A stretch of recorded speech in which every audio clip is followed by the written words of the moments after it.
Hello बच्चों, आप सभी का जीपीएस एकेडमी में फिर से एक बार पुनः स्वागत है। मैं श्याम सुंदर सर, आप सभी का इकोनॉमिक्स यानी अर्थशास्त्र का टीचर। अभी हम लोग जैक बोर्ड एग्जाम 2026 के लिए क्लास 12th इकोनॉमिक्स में most very very important 5 marks का सब्जेक्टिव क्वेश्चन को पढ़ेंगे।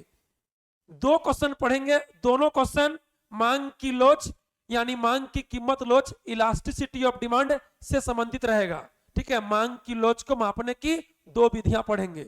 ये क्वेश्चन आपके एग्जाम के लिए बहुत ज्यादा इंपॉर्टेंट है, 5 मार्क्स में यानी 5 मार्क्स में आएगा। तो चलिए क्लास को शुरू करते हैं। ठीक है, देखिए क्वेश्चन क्या आएगा, मांग की कीमत लोच क्या है, मतलब प्राइस इलास्टिसिटी ऑफ डिमांड क्या है, जिसको हम लोग बोलते हैं शॉर्ट में ED, price elasticity of demand. मांग की कीमत लोच को मापने की किन्हीं दो विधि यानी रीति, विधि मतलब रीति का वर्णन करें। ठीक है, इस तरह क्वेश्चन आ सकता है कि मांग की कीमत लोच क्या है और मांग की कीमत लोच को मापने की किन्हीं दो विधि या रीति का वर्णन करें। ठीक है, अथवा आएगा मतलब दूसरा क्वेश्चन आ सकता है कि मांग की कीमत लोच को मापने की प्रतिशत या अनुपातिक विधि तथा बिंदु या ज्यामिति विधि का वर्णन करें। देखिए, मांग की कीमत लोच को मापने की प्रतिशत या अनुपातिक विधि ये आपका पहला विधि है। ठीक है, तथा बिंदु या ज्यामिति विधि ये आपका दूसरा विधि है। ठीक है, का वर्णन करें। ऐसे तो मांग की कीमत लोच को मापने का तीन विधि है, तीन। पहला प्रतिशत या अनुपातिक विधि, दूसरा बिंदु या ज्यामिति विधि और तीसरा कुल व्यय विधि। लेकिन कुल व्यय विधि पिछला साल 2025 में आ चुका है। ठीक है, 3 मार्क्स में, तो वो नहीं आएगा। तो बच गया आपका पहला और दूसरा यानी प्रतिशत या अनुपातिक विधि तथा बिंदु या ज्यामिति विधि, यही आपका आने का चांस है। मांग की लोच क्या है पहले आपको पूछेगा। ठीक है, हम लोग दोनों विधि को पढ़ेंगे, मांग की लोच का डेफिनेशन समझेंगे, पूरा सूत्र प्राप्त करेंगे। ठीक है, चलिए तो हम लोग पहले आएंगे आंसर में। ठीक है, पहले बोला है मांग की कीमत लोच क्या है, यानी मांग की कीमत लोच का डेफिनेशन देना होगा। ठीक है, तो समझिए मांग की कीमत लोच। देखिए पहले क्या है मांग, बाद में क्या है कीमत। तो लोच मतलब होता है, लोच का अर्थ क्या होता है कि एक राशि के चलते दूसरा में कितना अनुपातिक या प्रतिशत परिवर्तन हुआ। अनुपातिक परिवर्तन मतलब होता है जैसे कि कीमत में 5 वृद्धि हो गया, 10 वृद्धि हो गया, या 20 कमी हो गया, 50 कमी हो गया, ये आपका हो गया अनुपातिक परिवर्तन, जो संख्या में होता है, जो गिनती की संख्या में होगा, 1 2 5 10 50 30 इस तरह से। अब आइए दूसरा है प्रतिशत परिवर्तन। बोलेगा कीमत में या मांग में 5% वृद्धि हो गया, या 10% कमी हो गया, 30% वृद्धि हो गया, या 20% कमी हो गया, ये हो गया आपका प्रतिशत परिवर्तन। यानी जब गिनती की संख्या में होता है तो उसको बोलेंगे अनुपातिक परिवर्तन, और जब परसेंटेज में होगा 5% 10% वृद्धि या कमी तो उसको बोलेंगे प्रतिशत परिवर्तन। समझ गए, बढ़िया समझिए। मांग की कीमत लोच, लोच मतलब एक के चलते दूसरा में परिवर्तन। तो बोलिए बाजार में क्या होता है, कोई वस्तु का कीमत में कम बेसी होता है तो मांग में कम बेसी होता ही है। ठीक है, यानी कीमत के चलते मांग में प्रभाव पड़ता है, उसी को लोच बोलेंगे। यानी कीमत के चलते मांग में कितना मात्रा में प्रभाव पड़ता है उसको बोलेंगे मांग की कीमत लोच। समझे कि कीमत बढ़ने से मांग घटता है तो कितना घटा, कितना परसेंट घटा, कितना मात्रा में घटा। समझे, कीमत घटने से मांग बढ़ता है तो मांग कितना बढ़ा, कितना परसेंट बढ़ा। समझे, तो इसी को बोलेंगे हम लोग लोच, कि एक के चलते दूसरा में कितना मात्रा में या कितना प्रतिशत में परिवर्तन हुआ, मतलब वृद्धि या कमी हुआ। समझ गए। तो देखिए अब डेफिनेशन कैसे देना है, कैसे करेंगे परिभाषित, देखिएगा। मांग की कीमत लोच, पहले क्या है मांग, तो पहले बोलेंगे किसी वस्तु की मांग में होने वाले अनुपातिक या प्रतिशत परिवर्तन। फिर देखिए बाद में क्या है मांग की कीमत लोच, फिर बोलेंगे कीमत का तथा उसके कीमत में होने वाले अनुपातिक या प्रतिशत परिवर्तन के अनुपात को मांग की कीमत लोच कहा जाता है। तो बहुत ज्यादा इजी है, कैसे बोलिएगा।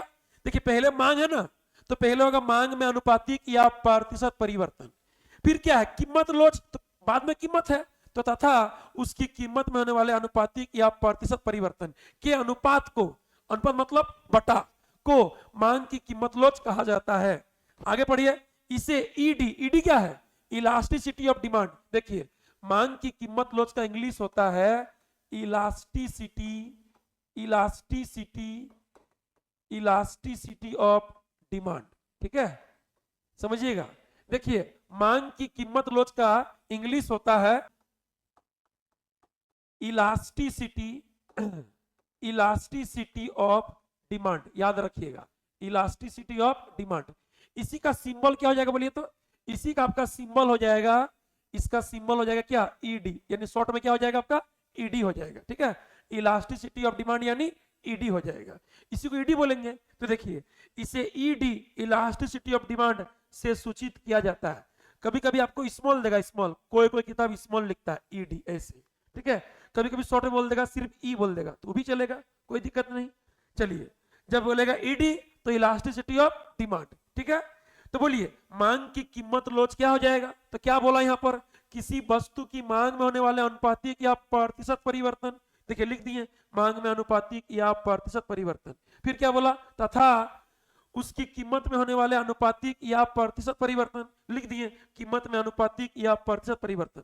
फिर पढ़िए के अनुपात को, अनुपात में क्या होता है, बटा, ठीक है, तो भाग दे दीजिए, भाग यानी भागा, तो दे दिया अनुपात, ये आपका अनुपात हो गया, भागा हो गया, समझे।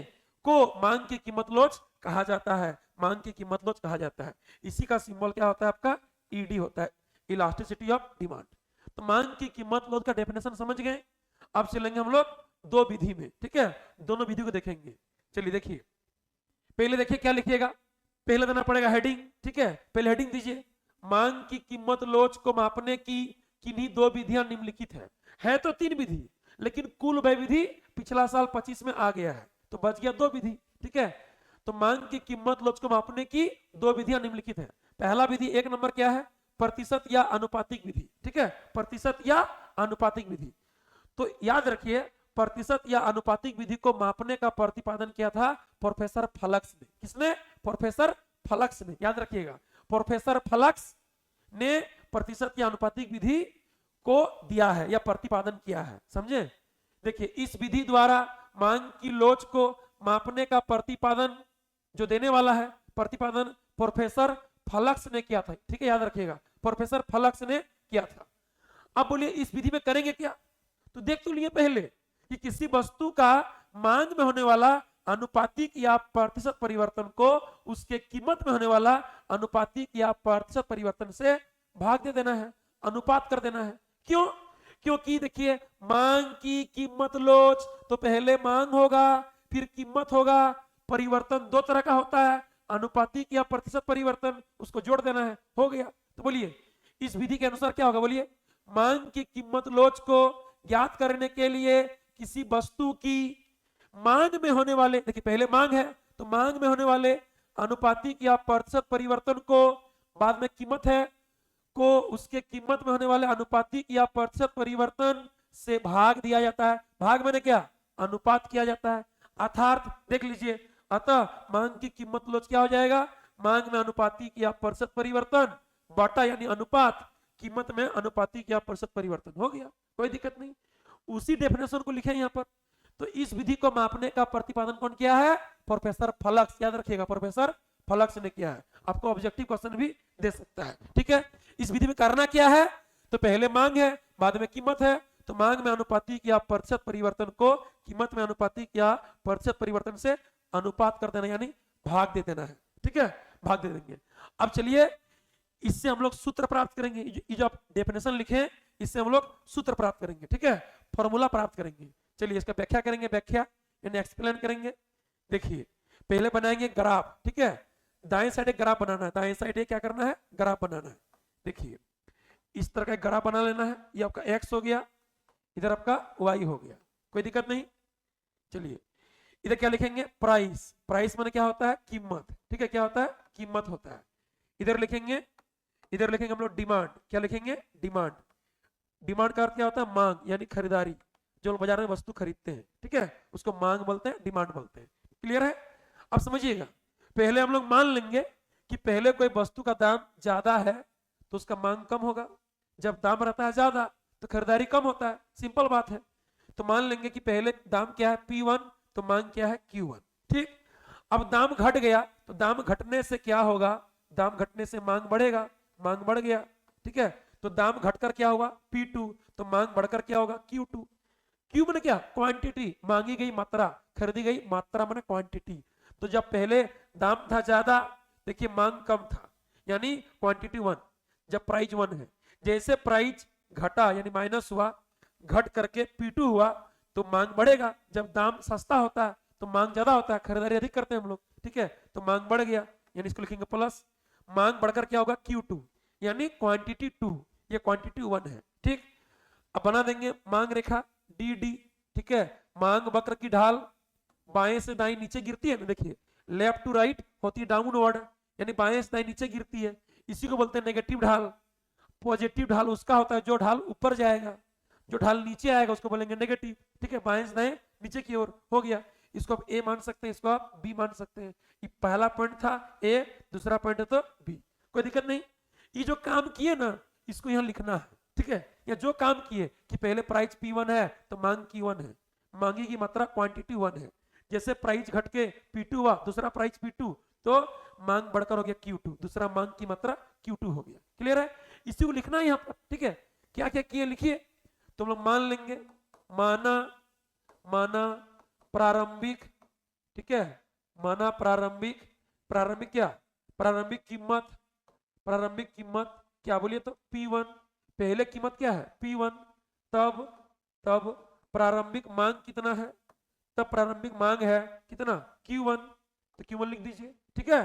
प्रारंभिक कीमत P1, प्रारंभिक मांग Q1, इसी को बोलेंगे प्रारंभिक। क्लियर है, आगे चलिए, तथा, तथा आगे बढ़ जाइए, तथा अब बोलिए अंतिम कीमत, या बोल सकते दूसरा कीमत, जो बोलिएगा, अंतिम बोले चाहे दूसरा बोलिए, क्या बात है।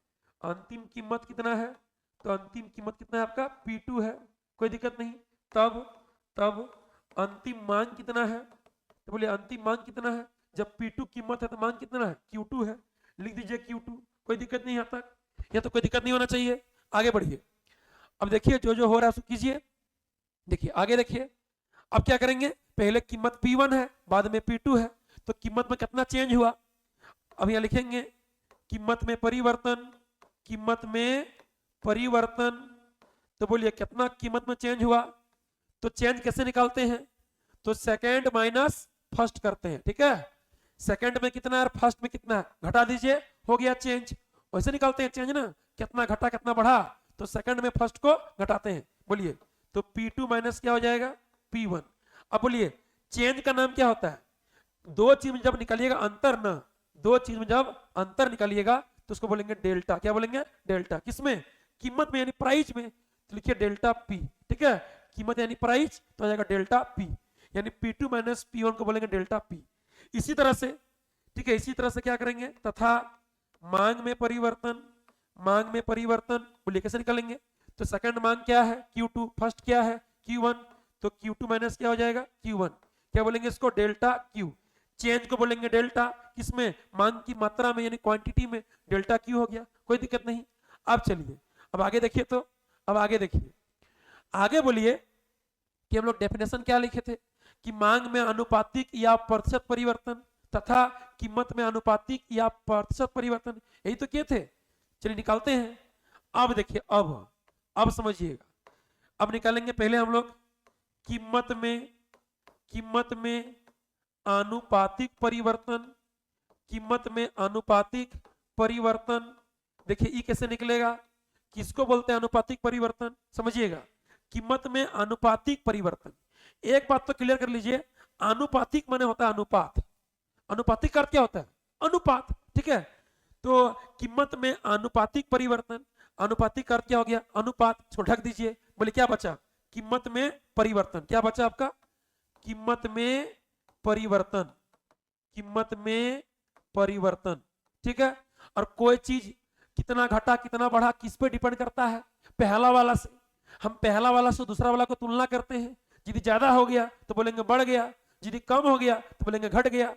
यानी एक चीज में कितना परिवर्तन होता है, वो कितना बढ़ा कितना घटा वो पहला वाला पे डिपेंड करेगा। यदि पहला वाला से दूसरा वाला ज्यादा है तो बढ़ गया, और कम हो गया तो घट गया। तो क्या कीजिए, कीमत में अनुपातिक परिवर्तन बोला है, अनुपातिक माने अनुपात कर दीजिए, इसको ढक दीजिए, क्या बचा कीमत में परिवर्तन लिख दीजिए। और कीमत में परिवर्तन डिपेंड करेगा पहला कीमत पे, अभी आपको समझाएं कि कोई भी चीज कितना घटा या कितना बढ़ा वो डिपेंड करेगा किस पे, कि पहले क्या था। ठीक है, पहले से दूसरा वाला को तुलना करेंगे, यदि ज्यादा हो गया तो बोलेंगे बढ़ गया, दूसरा वाला यदि पहला वाला से कम हो गया तो बोलेंगे घट गया। यानी प्रारंभिक कीमत क्या कीजिए, भाग दे दीजिए, प्रारंभिक कीमत से भाग दे देना है, अनुपात कर देना है। फिर से बोल रहे हैं, अनुपातिक मतलब अनुपात, क्लियर है।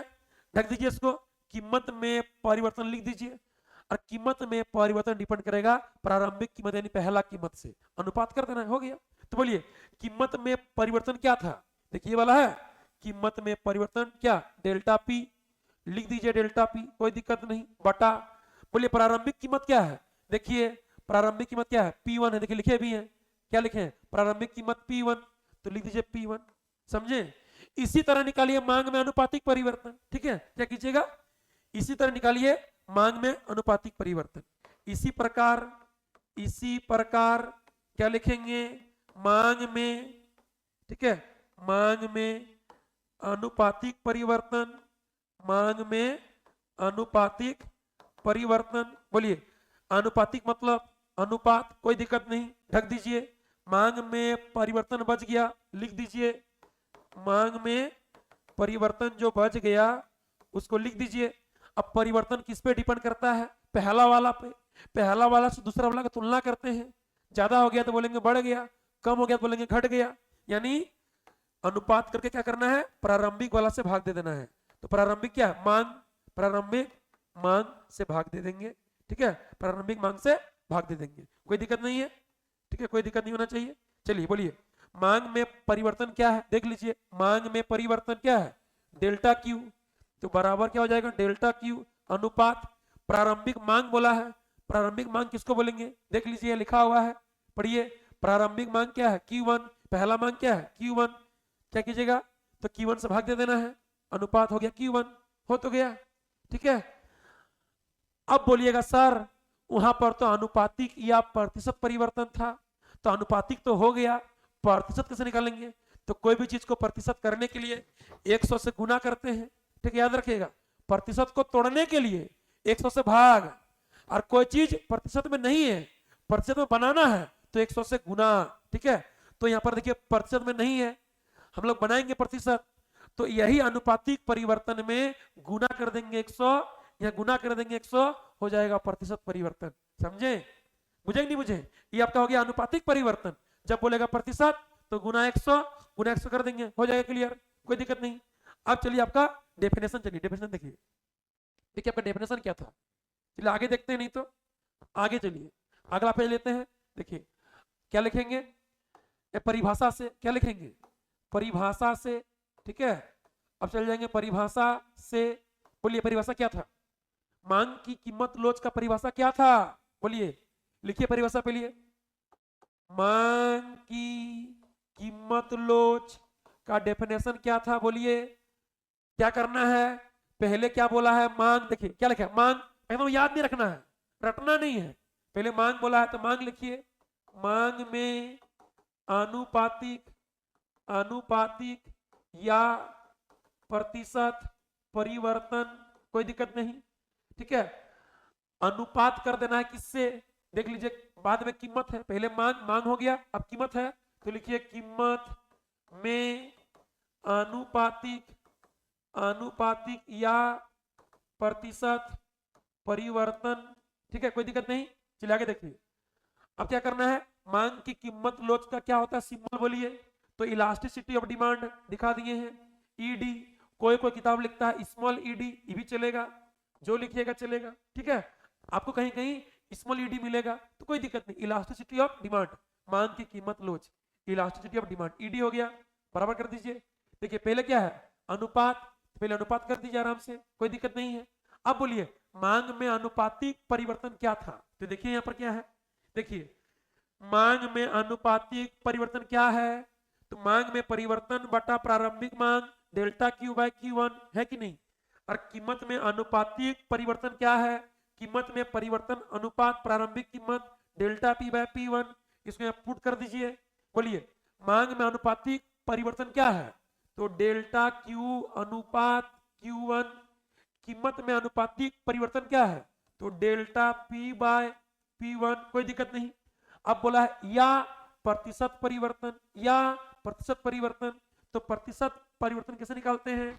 तो कोई भी चीज को प्रतिशत करने के लिए गुना 100 किया जाता है, गुना 100 कर देंगे, हो जाएगा मांग में प्रतिशत परिवर्तन, कीमत में प्रतिशत परिवर्तन।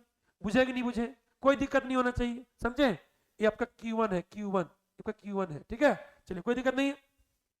देखिए ये आपका हो गया अनुपातिक, ठीक है, और गुना कर देंगे 100, हो जाएगा प्रतिशत परिवर्तन।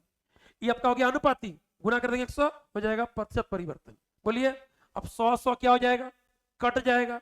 काटना नहीं है, मन मन काटना, मन मन, ठीक है, मन मन काट दीजिए। 100 कट गया। अब क्या करना है बोलिए? लिखेंगे ईडी बराबर क्या लिखेंगे बोलिए?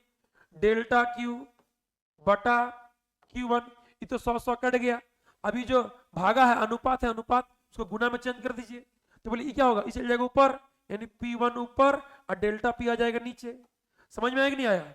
100 मन मन में काट दीजिए, डेल्टा Q बाय Q1 लिख दीजिए, अनुपात भागा को गुना में चेंज कीजिए। तो गुना में करने से क्या होता है? नीचे वाला ऊपर और क्या बोलते हैं, नीचे वाला ऊपर हो जाएगा और नीचे वाला नीचे रहेगा, ठीक है। तो हो जाएगा P1 बटा डेल्टा P हो जाएगा, कोई दिक्कत नहीं। आप कर दीजिए सेपरेट। ये आपका एगो सूत्र प्राप्त हो गया, ये आपका एक सूत्र प्राप्त हो गया। यदि इसको थोड़ा सा सेपरेट करेंगे, सेपरेट थोड़ा अच्छा कर देंगे, तो देखिए इस तरह हो जाएगा। क्या हो जाएगा बोलिए? या क्या लिखेंगे बोलिए? देखिए लिख सकते हैं हम लोग क्या लिखेंगे? ईडी बराबर क्या लिखेंगे बोलिए? कि डेल्टा क्यू लिखिए, डेल्टा क्यू लिखिए बटा, और डेल्टा क्यू के साथ ना डेल्टा पी को रखिए, मतलब डेल्टा क्यू बटा डेल्टा पी रखिए, डेल्टा पी, डेल्टा डेल्टा एक तरफ रखिए, गुना P1 तो P1 लिख दीजिए, बटा लिख दीजिए Q1, ठीक है, कोई दिक्कत नहीं। हम लोग इस तरह भी रख सकते हैं, कोई दिक्कत है? डेल्टा वाला को एक तरफ रख दिए और P1 Q1 को रख दिए एक तरफ, हो गया, फॉर्मूला प्राप्त हो गया। मांग की लोच का प्रतिशत या अनुपातिक विधि हो गया, कोई दिक्कत नहीं। अब समझिएगा कि कीमत बढ़ने से डिमांड घटती है और कीमत घटने से डिमांड बढ़ती है कि नहीं? Higher the price then lower the demand and lower the price then higher the demand. मतलब ज्यादा कीमत पर कम खरीदते हैं, कम कीमत पर ज्यादा खरीदते हैं। मांग में खरीदारी होता है, ठीक है। तो बोलिए ये बढ़ रहा है, ये घट रहा है, तो बढ़ रहा है घट रहा है, प्लस माइनस माइनस, ये घट रहा है ये बढ़ रहा है, माइनस प्लस माइनस। तो क्या है? कीमत और मांग में नेगेटिव संबंध है। क्या है? नेगेटिव संबंध है। तो मांग की लोच भी क्या आएगा? नेगेटिव में आएगा। तो नीचे एक लाइन लिख दीजिए, नीचे आपको एक लाइन लिख देना है। क्या लिखना है बोलिए? चूंकि क्या लिखना है? चूंकि किसी वस्तु की कीमत एवं मांग के बीच, किसी वस्तु की कीमत एवं मांग के बीच, मांग के बीच विपरीत, विपरीत मतलब क्या? माइनस संबंध, संबंध पाया जाता है, पाया जाता है, ठीक है, पाया जाता है। इसीलिए, इसीलिए बोलिए मांग की लोच इलास्टिसिटी ऑफ डिमांड क्या हो जाएगा? आगे तरफ लगा देंगे माइनस डेल्टा क्यू बटा delta P Guna P1 by Q1 लिख दीजिए, ठीक है। या तो उसको लिखिए या तो इसको लिखिए, कोई दिक्कत नहीं है। या ईडी क्या हो जाएगा? आगे तरफ क्या करना है? रखना है माइनस, क्योंकि प्राइस और डिमांड में होता है नेगेटिव रिलेशन। तो रख देंगे आगे तरफ माइनस, क्या लिखेंगे? डेल्टा क्यू बाय Q1 गुना P1 बाय डेल्टा P, ठीक है। देख लीजिए आपका ये वाला हो गया। चाहे ये लिखिए चाहे ये लिखिए, बात बराबर है, कोई दिक्कत नहीं है। आपका पहला विधि कंप्लीट है, ठीक है। एक बार देखिए शुरू से, देखिए शुरू से देखिए, एक बार देखिए शुरू से बढ़िया से, देखिए बढ़िया से देख लीजिए। प्रतिशत या अनुपातिक विधि को मापने का प्रतिपादन किया है कौन? Professor flux. कोई दिक्कत नहीं। तो इस विधि में मांग की लोच कैसे निकालेंगे? तो पहले मांग है और मांग की कीमत लोच बाद में कीमत है ना, तो वैसे ही बोलना है कि इस विधि के अनुसार मांग की कीमत लोच को ज्ञात करने के लिए किसी वस्तु की मांग में होने वाले अनुपातिक या प्रतिशत परिवर्तन को उसके कीमत में होने वाले अनुपातिक या प्रतिशत परिवर्तन से भाग दिया जाता है। हो गया क्लियर? कोई दिक्कत नहीं, ठीक है। अर्थात यानी अतः मांग की कीमत लोच क्या हो जाएगा? मांग में अनुपातिक या प्रतिशत परिवर्तन, अनुपात कीमत में अनुपातिक या प्रतिशत परिवर्तन, यानी भाग दे देना है, अनुपात कर देना है। देखिए पहले मांग है तो मांग होगा, बाद में कीमत है तो कीमत होगा, हो गया, समझिए। ठीक है, अब क्या करना है, इसको एक्सप्लेन करना है, निकालना है फॉर्मूला। तो पहले मान लेंगे हम लोग कि पहला कीमत P1 में पहला मांग Q1 है, कीमत घट के P2 हुआ तो मांग बढ़कर Q2 हो गया। बस मांग वक्र मांग रेखा के ढाल कैसा होगा, बाएं से नीचे की ओर नेगेटिव ढाल गिरेगा। ठीक है, ये पहला है तो ए, दूसरा है तो बी हो जाएगा। बस जो जो वहां किए हैं लिखे हैं, माना प्रारंभिक कीमत P1, प्रारंभिक मांग Q1, ठीक है, तथा अंतिम कीमत P2, तब अंतिम मांग Q2 है, कोई दिक्कत नहीं। आप देखिए आगे क्या लिखे हैं, कीमत में परिवर्तन कैसे निकालेंगे बोलिए, तो हमेशा निकालते हैं सेकंड माइनस फर्स्ट करके, तो P2 माइनस P1 कर देंगे, P2 माइनस P1 कितना हो जाएगा, डेल्टा P लिखेंगे उसको। दो चीज में चेंज को बोलते हैं डेल्टा, अब प्राइस में है तो हो जाएगा P, डेल्टा P हो गया। आगे समझिए, तथा मांग में परिवर्तन क्या होगा, तो Q2 माइनस Q1 हो जाएगा, सेकंड माइनस फर्स्ट, तो Q2 माइनस Q1 क्या होगा, डेल्टा Q हो जाएगा। अब लगा देना है आगे जो बोला है डेफिनेशन में कि कीमत में अनुपातिक परिवर्तन और मांग में अनुपातिक परिवर्तन निकालना है। अनुपातिक मतलब अनुपात लिख दीजिए, अनुपात ढक दीजिए, बच गया कीमत में परिवर्तन, लिख दीजिए कीमत में परिवर्तन। और कोई भी चीज कितना घटा कितना बढ़ा डिपेंड करेगा पहला वाला पे, तो प्रारंभिक कीमत से भाग दे दीजिए। कीमत में परिवर्तन को बोलेंगे डेल्टा P, अब प्रारंभिक कीमत क्या हो जाएगा P1। इसी तरह से निकालना है मांग में अनुपातिक परिवर्तन, बराबर क्या हो जाएगा, मांग में परिवर्तन अनुपात प्रारंभिक मांग, तो डेल्टा Q बाय Q1। अब क्या करना है, चल जाना है आगे, आगे समझिए। देखिए आगे देखिए, परिभाषा से मांग की कीमत लॉस क्या होता है, मांग में अनुपातिक या प्रतिशत परिवर्तन बटा यानी अनुपात कीमत में अनुपातिक या प्रतिशत परिवर्तन, ये आपका हो गया डेल्टा Q बाय Q1, मांग में अनुपातिक परिवर्तन गुना 100 तो हो गया प्रतिशत परिवर्तन। एक बार में क्लियर, कोई दिक्कत नहीं। आगे समझिए, कीमत में अनुपातिक या प्रतिशत परिवर्तन कैसे निकालेंगे, तो डेल्टा P बाय P1 हो गया कीमत में अनुपातिक परिवर्तन गुना 100 हो गया कीमत में प्रतिशत परिवर्तन, कोई दिक्कत नहीं है। ठीक है, अब क्या कीजिए, 100 कट जाएगा, कोई दिक्कत है नहीं। डेल्टा Q बाय Q1 लिख दिए, अनुपात को यानी भागा को चेंज करेंगे गुना में, तो चल जाएगा नीचे वाला ऊपर और नीचे वाला नीचे रह जाएगा, तो P1 बाय डेल्टा P हो गया, कोई दिक्कत नहीं। आगे समझिए, ठीक है। अब देखिए या, ठीक है, या लिखेंगे ईडी बराबर बोले क्या हो जाएगा, तो delta Q by delta P लिख दीजिए, डेल्टा वाला एक तरफ गुना P1 बाय Q1 हो जाएगा, हो गया क्लियर। ठीक है, आगे समझिए कि क्या समझे आगे, देखिए आगे देखिए चूंकि किसी वस्तु की कीमत एवं मांग के बीच विपरीत नेगेटिव संबंध पाया जाता है, इसलिए ईडी बराबर क्या हो जाएगा, आगे तरफ लगा देंगे minus delta Q by delta P गुना P1 बाय Q1, ये वाला जो है लिख दिए हैं माइनस लगा के, कोई दिक्कत नहीं। या तो लिख दिए ये वाला को ईडी बराबर minus delta Q by Q1 गुना P1 और डेल्टा P, कोई दिक्कत नहीं है। पहला विधि क्लियर है, ठीक है। अब देखेंगे दूसरा विधि, सेकंड विधि को समझिए। देखिए आपका सेकंड विधि क्या है, समझिएगा 2 नंबर, बिंदु या ज्यामिति विधि। क्या बोला है, बिंदु या ज्यामिति विधि, ठीक है, याद रखिएगा, बिंदु या ज्यामिति विधि, यानी इस विधि में ना एक बिंदु मानेंगे और ज्यामिति रेखा खींचना होगा, यानी कॉम्पास बॉक्स का यूज होगा। ठीक है, कॉम्पास बॉक्स में क्या करते हैं हम लोग, चांद का प्रयोग करते हैं, कभी प्रयोग करते हैं स्केल का, कभी प्रकार का, वही है ज्यामिति। यानी ज्यामिति माने रेखा खींचना होगा, स्पर्श रेखा चाहे कर्व हो खींचना होगा, इसे नाम दिया है बिंदु या ज्यामिति विधि। मैंने पहले बिंदु मान के ज्यामिति बॉक्स का प्रयोग कीजिए, रेखा खींचिए, प्रकार लीजिए, इस तरह से यूज करना है। बोलिए बिंदु या ज्यामिति विधि। तो पहले देंगे इसका परिचय, इस विधि द्वारा मांग के लोच को मापने का प्रतिपादन प्रोफेसर मार्शल ने किया था, याद रखिएगा प्रोफेसर मार्शल ने किया था। प्रतिशत या अनुपातिक विधि प्रोफेसर फ्लक्स, और बिंदु या ज्यामिति विधि प्रोफेसर मार्शल। बोलेगा कुल व्यय विधि तो मार्शल ही होगा, ठीक है, याद रखिएगा। तो बिंदु या ज्यामिति विधि को मापने का प्रतिपादन यानी देने वाला कौन है, प्रोफेसर मार्शल है, मार्शल। क्लियर है। अब देखिए इस विधि में करते क्या है, इस विधि का रूल क्या है, इस विधि का रूल है कि आप पहले एक मांग वक्र खींचिए, मांग वक्र, मांग रेखा नहीं, मांग वक्र, ठीक है। इधर क्या होता है, प्राइस यानी कीमत, इधर क्या होता है, डिमांड यानी मांग, जो किए थे पहला वाला में कर दिए। इस विधि का रूल है कि पहले आप मांग वक्र लीजिए, वक्र रेखा नहीं, वक्र, क्योंकि यदि ले लेंगे रेखा तो कैसे खींचेंगे, स्पर्श रेखा, ठीक है, बढ़िया समझिए। पहले एक मांग वक्र लीजिए, तो मांग वक्र लीजिए डी डी, कोई दिक्कत नहीं।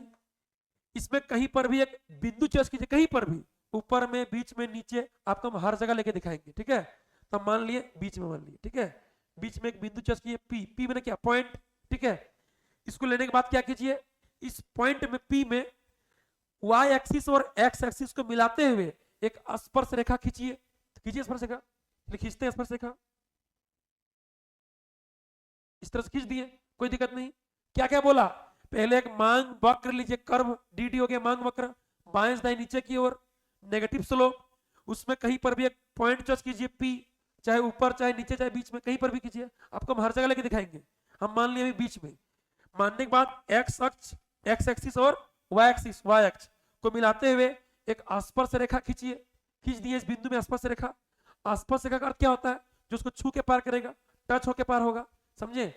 इसका नाम दे दीजिए, इसका नाम दीजिए ए, इसका नाम दे दीजिए बी, ठीक है। अब क्या बोल रहा है कि इस पी पॉइंट में इलास्टिसिटी ऑफ डिमांड, मांग की लोच कैसे निकलेगा, तो बोलिए मांग वक्र का ढाल कैसा होता है, तो बाएं से दाएं नीचे की ओर, ऊपर की ओर नहीं, बाएं से दाएं नीचे की ओर, नीचे की ओर होता है ना।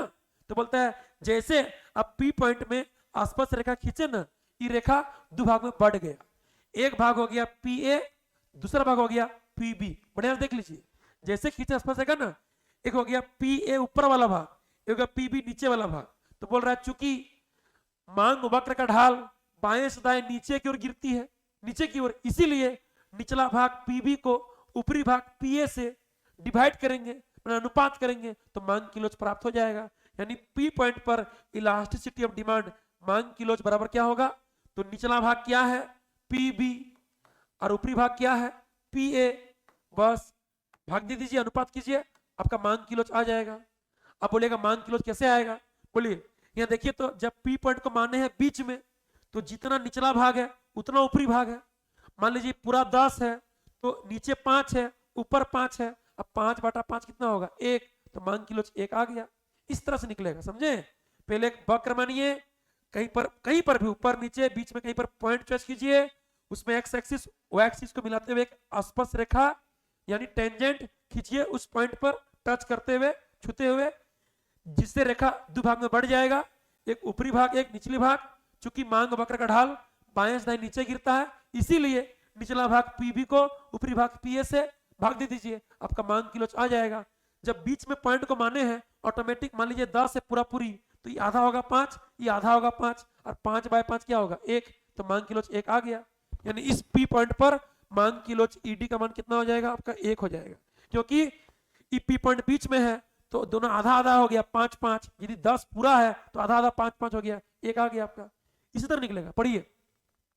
इस विधि के अनुसार, इस विधि को कौन दिया है, मार्शल, याद रखेगा। इस विधि यानी बिंदु या ज्यामिति विधि को मापने का प्रतिपादन कौन किया, देने वाला मार्शल है, मार्शल, ठीक है। इस विधि के अनुसार मांग की लोच को ज्ञात करने के लिए एक मांग वक्र डी डी, ठीक है, डी डी क्या है, मांग वक्र, डिमांड कर्व के किसी बिंदु पी पॉइंट पर एक स्पर्श रेखा दोनों अक्षों एक्स तथा वाई को मिलाते हुए खींची जाती है। देखिए पी पॉइंट मान लिए, एक्स एक्सिस वाई एक्सिस को मिलाते हुए एक स्पर्श रेखा खींच दिए, आगे पढ़िए, जिससे यह रेखा दो भागों में बढ़ जाती है, बिल्कुल बढ़ गया है, एक ऊपरी भाग एक निचली भाग। जब निचला भाग को यानी निचली भाग को ऊपरी भाग से भाग दिया जाता है, अनुपात करेंगे, निचला भाग पी बी ऊपरी भाग पी ए, अनुपात कर दीजिए, तो प्राप्त परिणाम मांग की लोच कहलाता है। देख लीजिए आपका मांग की लोच यहाँ पर 1 आएगा। 1 क्यों आएगा, यदि ये 10 है तो आधा आधा 5/5 बढ़ गया ना, क्योंकि बिंदु बीच में लिए हैं, तो आ गया मांग की लोच 1। इस विधि का यही रूल है कि एक मांग वक्र लीजिए, कहीं पर भी एक पी पॉइंट चॉइस कीजिए, एक्स एक्सिस वाई एक्सिस मिलाते हुए, एक्स एक्सिस और वाई एक्सिस को मिलाते हुए एक स्पर्श रेखा खींचिए उस पी पॉइंट पर, जिससे रेखा दो भाग में बढ़ जाएगा, एक ऊपरी एक निचली। चूंकि मांग वक्र का ढाल बाएं से दाएं नीचे गिरती है, नीचे की ओर गिरती है, इसीलिए निचला भाग को ऊपरी भाग से डिवाइड कीजिए, मांग की लोच आ जाए। अब हम लोग एक सरल रेखा मांग वक्र के अलग अलग बिंदु पर मांग की लोच को निकालेंगे, ठीक है। यदि बिंदु बीच में दिया या उसके ऊपर दिया या उसके नीचे दिया, सबसे नीचे दिया, सबसे ऊपर दिया, तो मांग की लोच का अलग अलग मान निकलेगा, याद रखिएगा। सरल रेखा मांग वक्र के अलग अलग बिंदु पर मांग की लोच भी अलग अलग होती है, यानी मांग की लोच बदलते रहती है अलग अलग पॉइंट पे। हर जगह एक नहीं होगा, या हर जगह जीरो नहीं होगा, हर जगह इन्फिनिटी नहीं होगा, हर जगह अलग अलग होगा, याद रखिएगा। यानी सरल रेखा मांग वक्र के अलग अलग बिंदु पर मांग की लोच भी अलग अलग होती है। मांग की लोच के 5 प्रकार होते हैं। ईडी बराबर 1, ईडी एक से अधिक, ईडी एक से कम, ईडी बराबर 0, ईडी बराबर इन्फिनिटी, यानी लोचदार, बेलोचदार, इकाई लोचदार, पूर्णतः लोचदार, पूर्णतः बेलोचदार, 5 तरह का होता है। ठीक है, अभी देखेंगे हम लोग कि सरल रेखा मांग वक्र के अलग अलग बिंदु पर ऊपर नीचे देखिएगा मांग की लोच भी बदलेगा, अलग अलग मिलेगा, समझे। देखिए एक सरल रेखा बना देंगे हम लोग, ये आपका हो गया एक्स एक्सिस, ये क्या हो गया आपका वाई एक्सिस, कोई दिक्कत नहीं। इधर क्या होता है बोलिए प्राइस, इधर क्या होता है बोलिए डिमांड, कोई दिक्कत नहीं यहाँ तक में। ठीक है, एक स्पर्श रेखा ले लेंगे हम लोग आराम से, कोई दिक्कत नहीं है। बिंदु मानेंगे पहले बीच में, फिर उसके ऊपर, फिर सबसे ऊपर, फिर बीच के नीचे, फिर सबसे नीचे, कोई दिक्कत नहीं। नाम दे दीजिए P Q R S T, कोई दिक्कत है नहीं। बोलिए रूल क्या है, रूल यही है कि बिंदु के निचला भाग को ऊपरी भाग से भाग देना है, यही रूल है कि प्रत्येक बिंदु के निचला भाग को ऊपरी भाग से भाग देना है। यही तो रूल था ना कि बिंदु के निचला भाग को ऊपरी भाग से भाग देना। क्यों निचला भाग को ऊपरी भाग से, क्यों, क्योंकि मांग वक्र का ढाल, मांग रेखा का ढाल बाएं से दाएं नीचे गिरती है ना, इसलिए निचला भाग को ऊपरी भाग से भाग दिया जाता है, समझे। चलिए देखिए पहले पकड़ेंगे बीच वाला यानी मध्य बिंदु को, क्या बोलेंगे इसको, देखिए इसका नाम मध्य बिंदु है, ये सबसे बीच वाला है मध्य बिंदु। तो मध्य बिंदु कितना आता है, एक आएगा, एक कैसे आएगा देखिए बढ़िया से, इलास्टिसिटी ऑफ डिमांड निकालेंगे हम लोग आराम से। बोलिए निचला भाग क्या है आर टी, ठीक है, क्या है आर टी। बोलिए ऊपरी भाग क्या है आर पी, आर पी। देखिएगा मान लीजिए पूरा लाइन 10 है, कितना है 10, तो देखिएगा नीचे आधा है ऊपर आधा है, तो ये 5 है, ये 5 है मान लीजिए। तो बोलिए कितना हो जाएगा 5/5, यानी कितना हो जाएगा 1 हो जाएगा। कोई दिक्कत है, कोई दिक्कत नहीं है, आराम से हो गया। यानी मध्य बिंदु पर मांग की लोच कितना होती है 1 होती है, 1। अब बढ़िया ऊपर देखिए, ऊपर ऊपर देखिएगा बढ़िया से, ईडी बराबर, बोलिए निचला भाग क्या है क्यू टी, क्यू टी बटा ऊपरी भाग क्या है क्यू पी, क्या है क्यू पी है, बराबर कीजिए। अब बोलिए देखिए तो निचला भाग देखिए ज्यादा बड़ा है, देखिए ऊपरी भाग छोटा है कि नहीं, निचला भाग बड़ा है ऊपरी भाग छोटा है, यानी क्यूटी बड़ा है इसलिए छोटा है ना, क्यूटी बड़ा है और क्यूपी छोटा है। तो कुछ मान लीजिए कि ये वाला आपका 8 है और ये वाला आपका 2 है, क्या मान लिए ये 8 है, कितना है 2 है, कितना आ जाएगा 4, 4 मतलब 1 से क्या आ गया ज्यादा, यानी जैसे ही मध्य बिंदु के ऊपर जाएंगे लोच बढ़ जाएगा, 1 से अधिक क्या आएगा 1 से अधिक आएगा, 1 से अधिक। अब देखिए नीचे, नीचे देखिए तो ईडी क्या हो जाएगा, तो एस टी बटा क्या होगा बोलिए एस पी, क्या हो जाएगा एस पी, बढ़िया समझिएगा। देखिए अब देखिए निचला भाग देखिए छोटा है, देखिए ऊपरी भाग बड़ा है, तो यानी एस टी छोटा है और एस पी बड़ा है। तो मान लीजिए ये कितना है, मान लीजिए इसको 2, इसको मान लीजिए 8, ठीक है, ये 2 है, कितना है 8, बोले कितना होगा 1/4, यानी कितना हो जाएगा 0.25, जो 1 से क्या होता है कम, मतलब मध्य बिंदु के नीचे 1 से कम होगा। आप देखिए सबसे नीचे, बोलिए ईडी कितना हो जाएगा, बोलिए इस बिंदु के नीचे कुछ है, इस बिंदु के नीचे कुछ नहीं, मैंने क्या है 0 है, निचला भाग क्या है 0, सब तो ऊपरी भाग है, इस बिंदु के नीचे कुछ तो नहीं ना है, तो निचला भाग 0, ऊपरी भाग कितना 10, पूरा 10 मान लीजिए कितना हो जाएगा बोलिए 0 हो जाएगा, बुझे नहीं मुझे, यहाँ समझिए। अब यहाँ देखिए ईडी कितना हो जाएगा, बोलिए इस बिंदु के सब तो नीचे ही है, मतलब निचला भाग कितना है 10 और ऊपरी भाग कितना है, इस बिंदु के ऊपर कुछ है ही नहीं, तो कितना है 0, तो 10/0 कितना हो जाएगा इन्फिनिटी, हो गया। यानी देखिए अलग अलग बिंदु पर देखिए मांग की लोच देखिए अलग अलग आया, बीच में 1, ऊपर में माने 1 के ऊपर 1 से ज्यादा, 1 से नीचे 1 से कम, सबसे नीचे 0, सबसे ऊपर इन्फिनिटी। तो देखिए आपका ट्रिक बन गया, ट्रिक कि बीच में 1 होगा, 1 से नीचे 1 से कम होगा, 1 से ऊपर 1 से अधिक होगा, सबसे नीचे 0 होगा, सबसे ऊपर इन्फिनिटी होगा, हो गया क्लियर।